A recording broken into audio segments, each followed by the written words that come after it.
Hello students, welcome to Target IAS. I hope you're all having a good day. This is a part of series of economy related current affairs targeting prelims and mains 2021. This video covers economy related current affairs from 30th August till 4th September. Let's begin.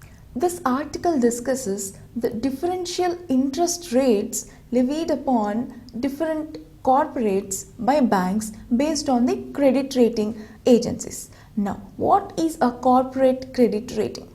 It is an opinion, not a fact, but it is an opinion of independent credit agency regarding the financial ability of a company to repay its financial liabilities. In simple terms, credit rating is an opinion of an agency which indicates the ability of a company to repay its dues. There are three big credit rating agencies. One, Standard & Poor, Moody's and Fitch. This corporate credit ratings over time, it will be like an indicator for the investors to invest in a particular company. For example, according to a study conducted by the Standard & Poor credit rating agency, the default of the investment grade companies is only 1.07%, but the default risk of lower credit rating companies or speculative or junk rated companies is around 16%.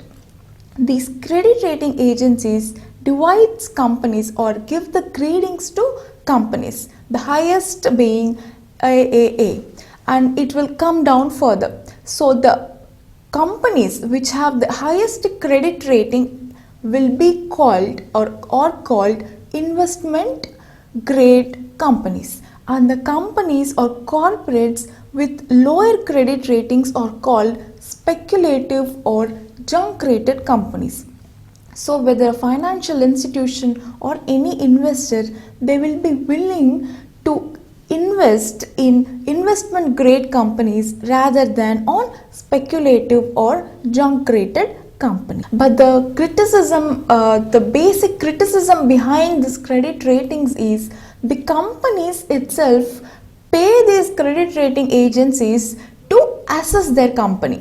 So they are not totally unbiased. So if I have a company and I am paying the certain credit rating agency to rate my company. Now the issue mentioned in this article is that many commercial banks or financial institutions, based upon these ratings given by these credit rating agencies, differentiates its interest rate. For example, the interest rate to a investment grade or the highest grade credit rating agency will be around say X%. The interest rate for a speculative grade or junk rated in industry or a corporate will be around X plus 5%, 5 or 6%. So the argument made by corporates is that higher interest rates or a double-digit interest rates will lead to less competitiveness of their products in the market, which may lead to inflation, and it may lead to loss in the profits of the particular company. So thereby prompting the company to default its loan. So it is like a vicious cycle. Increased interest rates leads to decreased competitiveness of the company's products, and decreased competitiveness increases inflation and in turn increases the default risk, which again leads to the credit rating agency to give lower credit rating, further increasing its interest rates.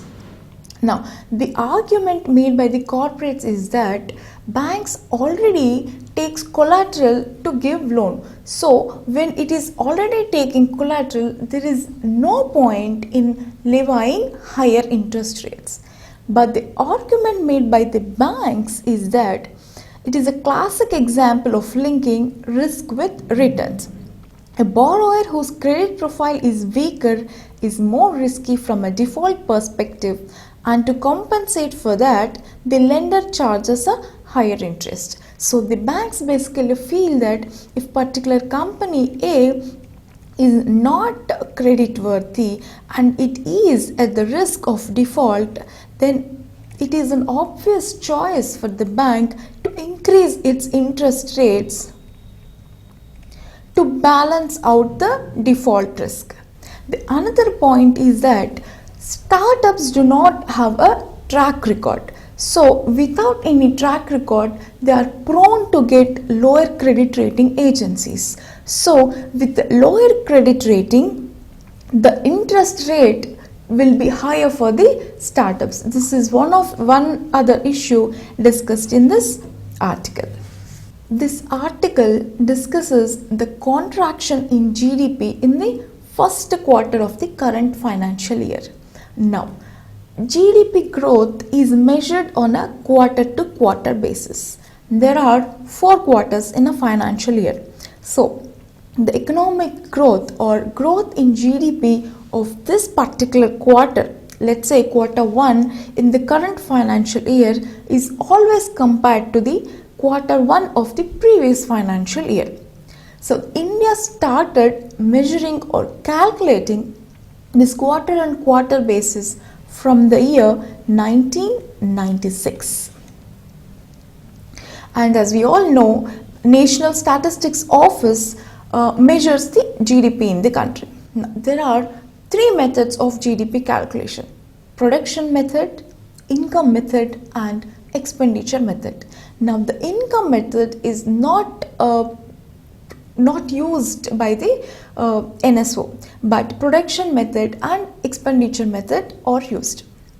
Under production method, the GDP is calculated based on the total output of goods and services produced in the country. Now under expenditure method, GDP is calculated based on or measuring all the expenditures made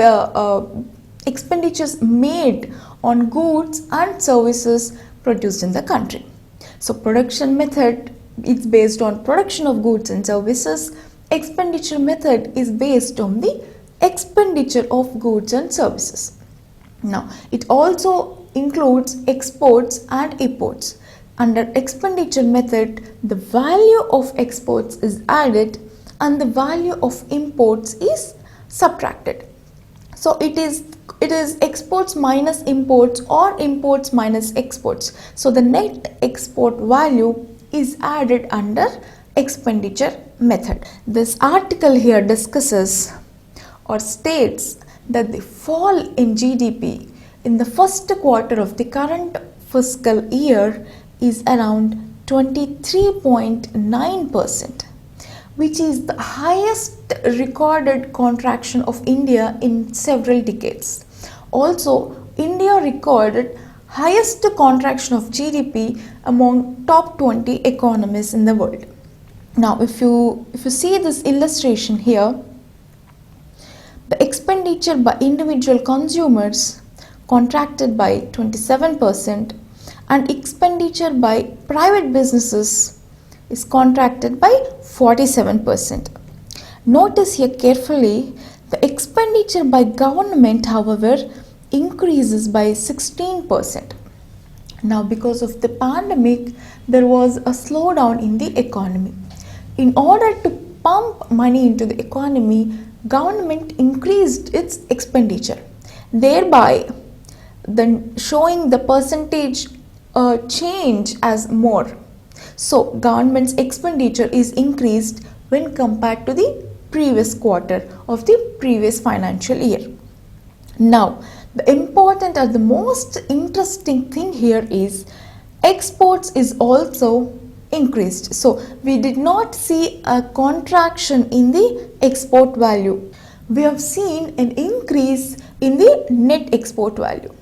Generally or usually, India records negative net export, which means India's imports are always higher than the exports. As we can see in the previous financial year, here the net export is negative, which means imports are more than the export. Now you can ask a question, when the value of exports is more than imports, isn't it good for the economy? Usually it is good when the growth in the manufacturing sector is maintained or higher, then the positive value of net exports is a good indicator. But here, when the growth in manufacturing sector is not satisfactory, the increase in exports or decrease in imports is not a good sign, because decrease in exports indicates decrease in aggregate demand. India imports more raw materials and many finished goods into the economy. So the decreased imports means the decreased certain raw materials, which means there is decreased production which uses that certain raw materials. So decreased imports means decreased production in the economy. India also imports certain finished goods from outside. So the decrease in imports here means decreased consumption, which means decreased aggregate demand, which is not good for the economy. If you look at the this illustration here, only the agricultural sector recorded a positive growth or increase in growth in this quarter of the financial year, and all the remaining sectors recorded negative growth. The worst hit sector is construction, followed by trades, hotels, transport, communication and service related to broadcasting, which is followed by manufacturing. You can see here the manufacturing sector in the current fiscal has seen a contraction of around 40% when compared to the same quarter in the previous financial. This article here discusses a feud or a fight between the Government of India, Department of Telecommunication and the telecom companies. Under National Telecom Policy of 1994. So in the year 1999, government made some changes to the National Telecom Policy and said that instead of paying fixed license fee to the government, telecom companies are allowed to pay or give revenue share to the government. So in 1999, Government of India shifted from fixed licensing fee to revenue share, which is called AGR or Aggregated Gross Revenue. Let me explain. Under this aggregated gross revenue formula given by the Government of India, telecom companies are to pay certain license fee and spectrum charges to the government. This license fee is pegged at 3 to 5% of revenue and spectrum charges at 8% of the total revenue of the telecom companies. Government of India states that the revenue share to the government should include the revenue from both telecom sectors and non-telecom sectors, such as interest and sale of assets. Let me simplify. Let's say there's a company or telecom company A. Its revenue from telecom sources, that is from subscription fee, etc., is 100 rupees, and revenue from non-telecom sources like sale of assets or interest from its deposits is 100 rupees. The total is 200 rupees. Now, government argues that the AGR, whatever the revenue share that is to be given to the government by the telecom companies, should include both, which means 3 to 5% of 200 as license fee and 8% of 200 as spectrum charges is to be paid to the government of India. But the argument of telecom companies is that the revenue from telecom sources is only but the argument made by the telecom companies is that revenues made only from the telecom sources is to be paid as AGR, which means 3 to 5% of license fee from 100 rupees and 8% of spectrum charges from 100 rupees is to be paid to the government. Now, this dispute went to the Supreme Court. Now, Supreme Court in its 2019 judgment has said that the formula prescribed by the government of India is valid. So, telecom companies should pay to government of India from the aggregated revenue, which means revenue from both telecom sources and non-telecom sources. And the Supreme Court has also given 3 months time. This is in 2019. 3 months time to pay all the dues to the government. But the government of India has extended this time and said that telecom companies can take 20 years of time to pay the liabilities to the government. But the recent fact is that Supreme Court has felt that the 20 years time is excessive and said that the telecom companies have to pay their dues within the time of 10 years. Now, this comes as a breather for certain telecom companies to manage their finances and pay the dues to the government within the period of 10 years. This article here discusses MEIS benefits to traders. Now, what is MEIS? Merchandise Exports from India scheme. Now, under Foreign Trade Policy of 2015 to 20, there are two schemes. One is MEIS and the other is SEIS. MEIS means Merchandise Exports from India scheme and SEIS means Services Exports from India scheme. For the time being, we are only discussing MEIS, Merchandise Exports of India scheme. Now, the government of India has subsumed or brought in several other export related schemes and merged them into MEIS scheme. They are Focus Product Scheme, Focus Market Scheme, Market Linked Focus Product Scheme, Agricultural Infrastructure Incentive Scheme and Vishesh Krishi Gramin Upad Yojana. Now, all these schemes are merged into MEIS scheme. Now, the main aim of the scheme is to rationalize the incentives and also to remove various restrictions. Basically, Government of India has introduced this scheme to promote exports in the country.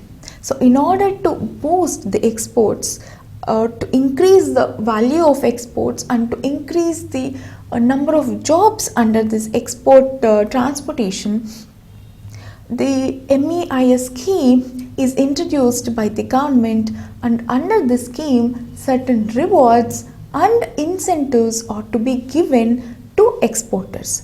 Now, the rewards or incentives given to certain countries depends on the product to product and differs from country to country.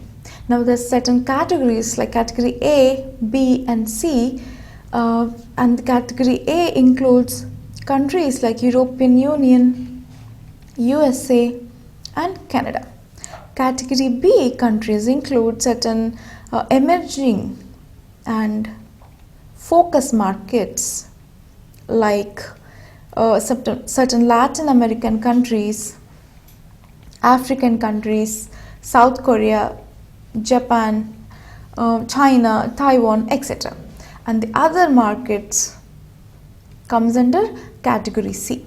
So the rewards or incentives will be more if the exporter exports their products to category B countries, which are emerging and focus markets.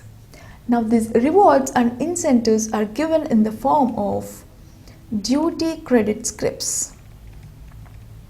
These duty credit scrips or scrips given to exporters, and they can use these scrips for the payment of customs duties. These duty scrips are transferable and will help in exporters to pay their custom duties. Now, the scheme, the main aim of the scheme is to increase exports and increase employment in the country. So the issue here mentioned in this article is the limit prescribed by the government for the individual exporter. So according to a notification by the Commerce Ministry, government decided to peg a limit of 2 crore rupees for the individual exporter, and the entire amount under MEIS scheme is pegged under 5,000 crore. This is introduced in order to cut the cost of the government. Now certain exporters feel that this may be a disadvantage for certain exporters, but the government of India feels that around 98% of exporters do not face any problems with this 2 crore rupees limit prescribed by the government. In one of the previous videos, we've already discussed GST reforms. We've discussed how the central government has promised state governments certain GST compensation fund, and we've already seen how government of India or central government pegged 14% annual growth rate or compensation that is to be given to the states. Now this article discusses a new issue which is in continuation with the previous article. Now we've said that the government promised GST compensation to the states for a period of 5 years, and how government of India levied certain GST compensation surcharge on certain sin goods or luxury goods to provide the funds for the states. But now because of the pandemic, GST collections is low, and the compensation given that is to be given to the states is not able to meet by the government of India because of the lack of funds. Now this article states that around 3 lakh crore rupees is to be given to the states as GST compensation fund. Now according to the central government, this 3 lakh crore is divided into two, 1.6 lakh crore and 1.38 lakh crore.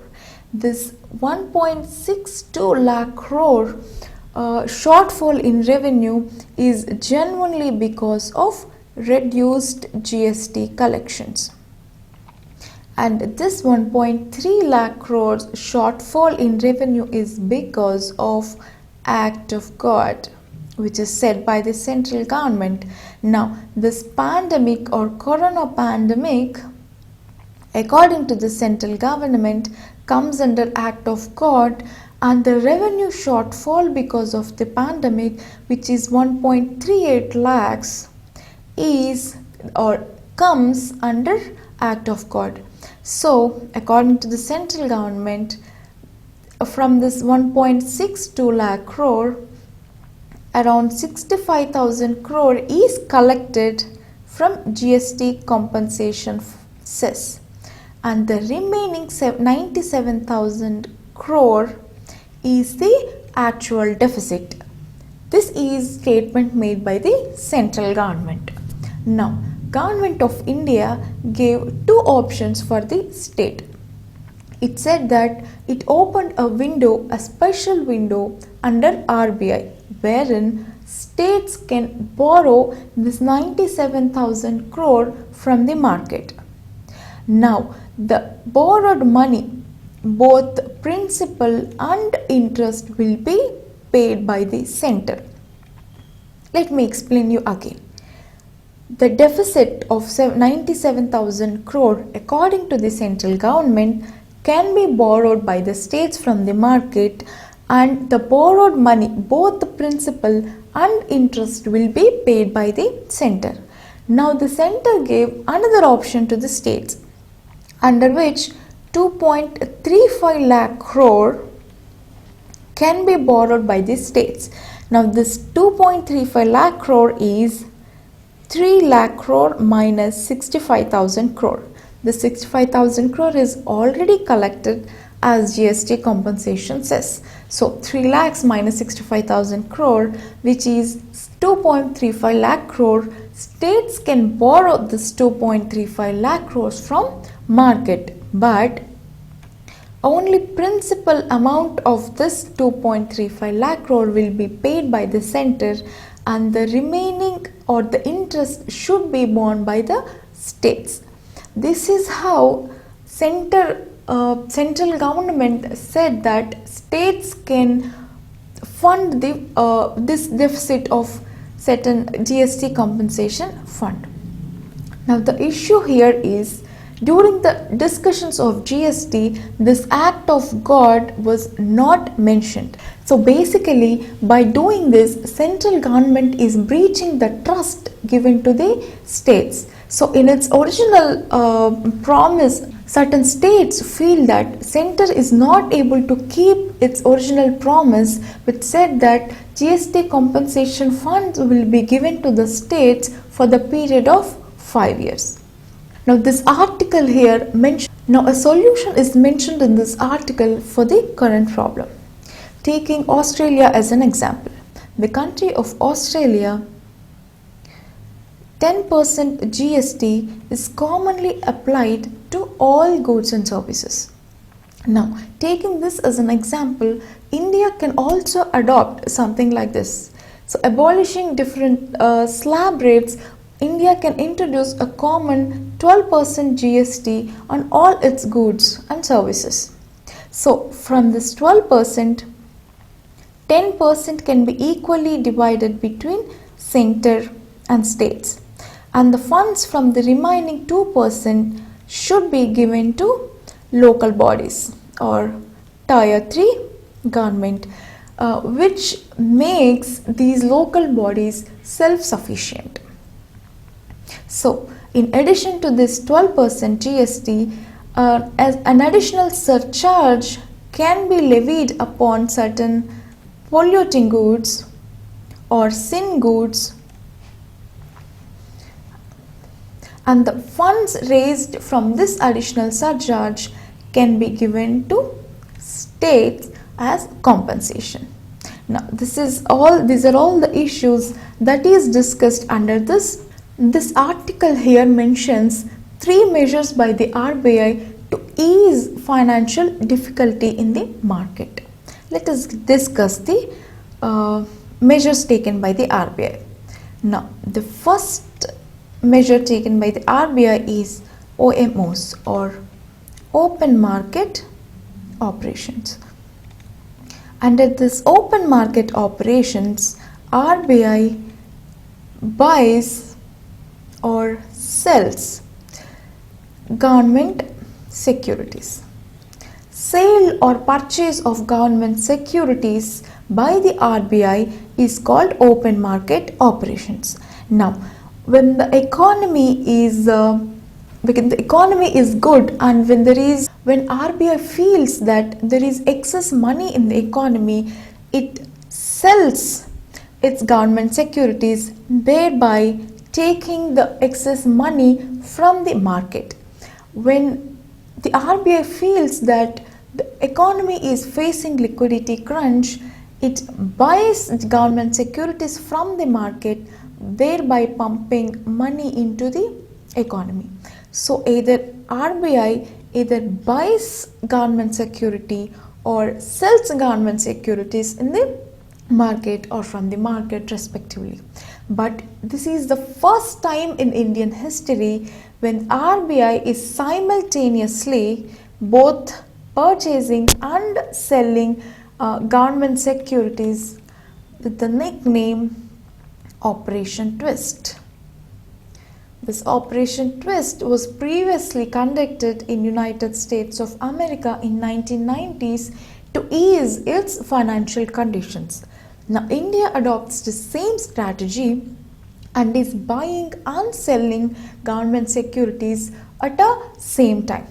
Now under this IMO's 20,000 crore rupees worth of government securities in two tranches is released by the government. Now under this open market operations, government buys longer maturity government securities and sells short-term maturities of government securities. Now the second measure announced by the RBI is long-term repo operations.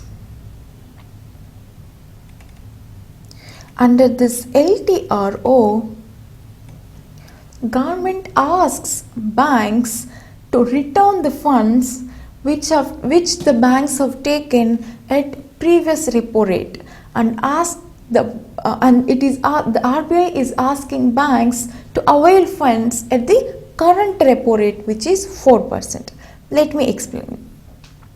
Previously, banks have taken funds from the RBI when the repo rate is around 5%.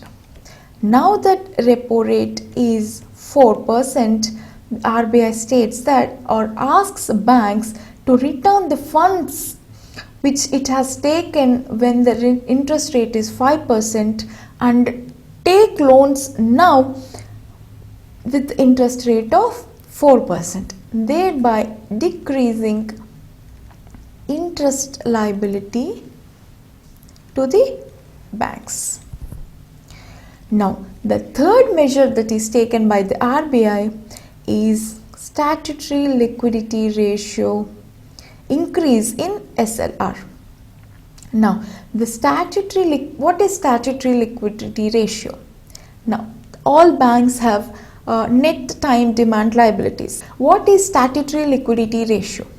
It is the minimum percentage of deposits that a commercial bank has to maintain within itself in the form of gold or cash or government securities.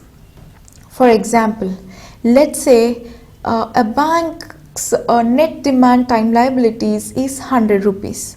Now of 100 rupees, according to the RBI, certain amount, let's say 25 rupees, 25% of NDTL in the form of gold or cash or government securities is to be kept within RBI.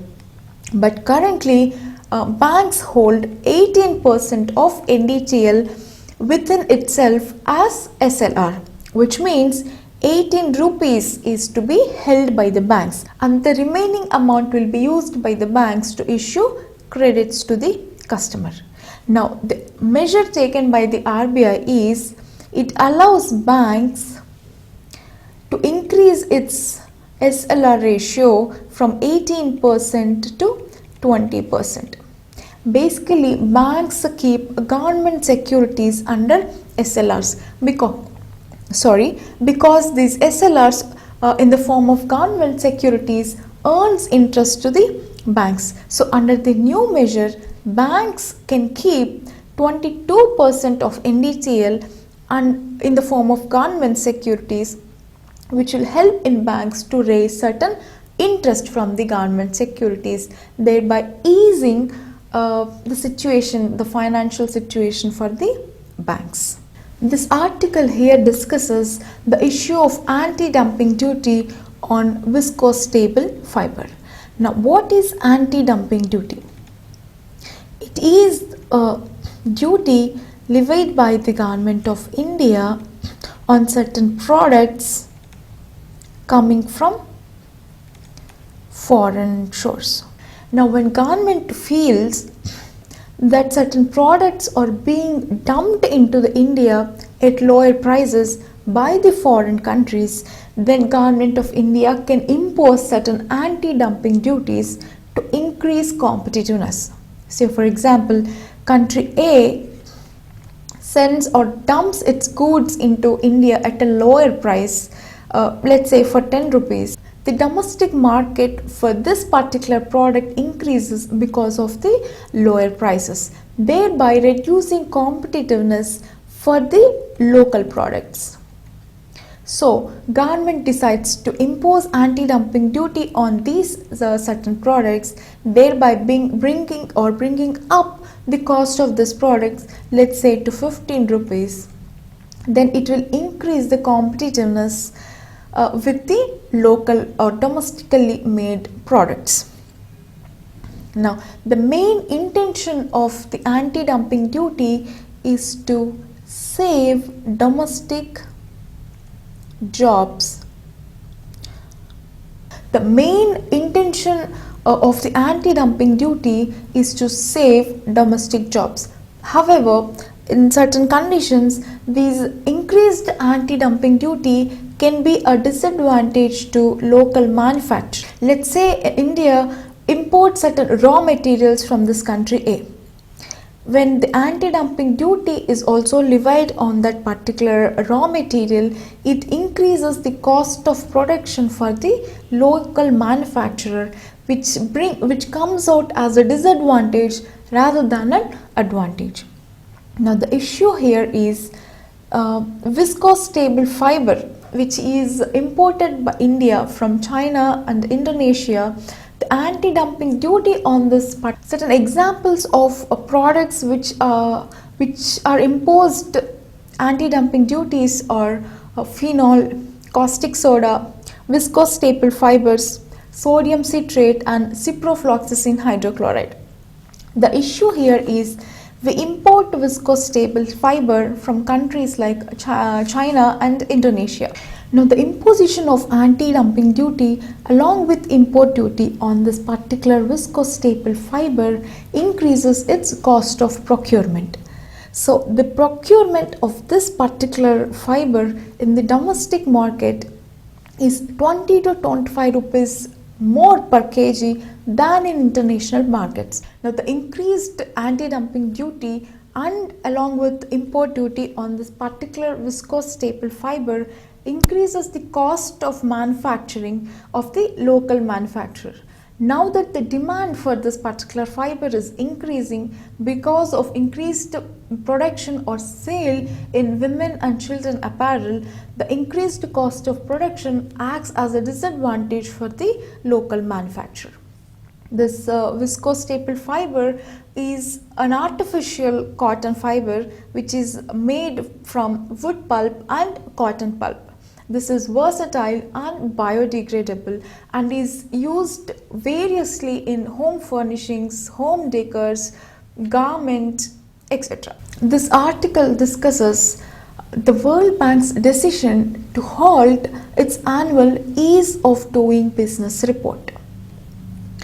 The World Bank annually releases Ease of Doing Business report.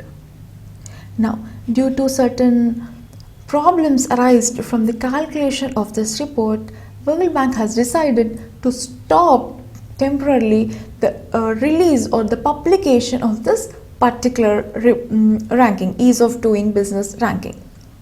Now, this is very important for India because Make in India program of our country is based on the Ease of Doing Business report.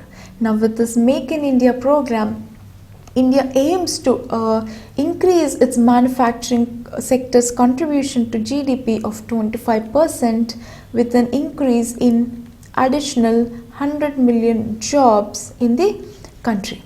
Now, this Make in India program relied heavily on the India's performance of ease of doing business.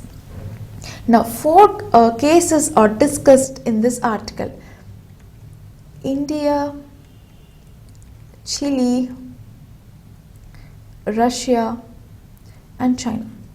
Now, India's ranking in ease of doing business went from 142nd position to 63rd position in 2019. Now, India scored 142nd rank in 2014 and it improved its position to 63 in 2019. Whereas Chile dropped its position from 34 to 67. It was 34th position in 2014 and it stood 67th in just a matter of 3 years in 2017. Now, Russia's example is very interesting because it improved its position from 120th in 2012 to 20th position in 2018. And China was fluctuating between the China was fluctuating between the ranks of 78 and 96. Now, when you observe something here, if you observe it, India improved its ranking from 142nd to 63rd, but its manufacturing sector has remained stagnant at 16 to 17% contribution to GDP, and it did not achieve its intended target of 25%. Also, not many jobs were added in the manufacturing sector in these 5 years. The other important thing is the annual growth rate of manufacturing sector is also not satisfactory in India in these 5 years when the rank of India in this particular report increased so much. The benefits of the rank did not transform completely when it comes to the ground reality. When Chile dropped its rank from 34 to 67, but its manufacturing sector did not come down, or it was doing just fine. In Russia, improved its places enormously from 120th to 20th position, but it failed to attract investments from all over the world. China, with its rank between 78 and 96, which is well below Russia, managed to attract investments from all over the world. Now, these discrepancies in rankings of these countries made the World Bank to think about its approach or the calculation, the method of calculation in the particular report. Now, this article states that India, let's say in India, this World Bank, in India, the World Bank's this independent evaluation group of World Bank sourced its data only from lawyers and accountants from New Delhi and Mumbai and not entrepreneurs. So the ground reality or the real figures of the industry is not reflected completely under its ease of doing report findings. So World Bank decided to halt its annual report of doing business until it made certain changes to the way or method of calculating its. With this, I'm winding up today's video. I hope you all liked it. Please go back and make notes of all the important points that will help you in the examinations. Please like, share and subscribe to our channel. Thank you. This is Dr. Spurti signing off.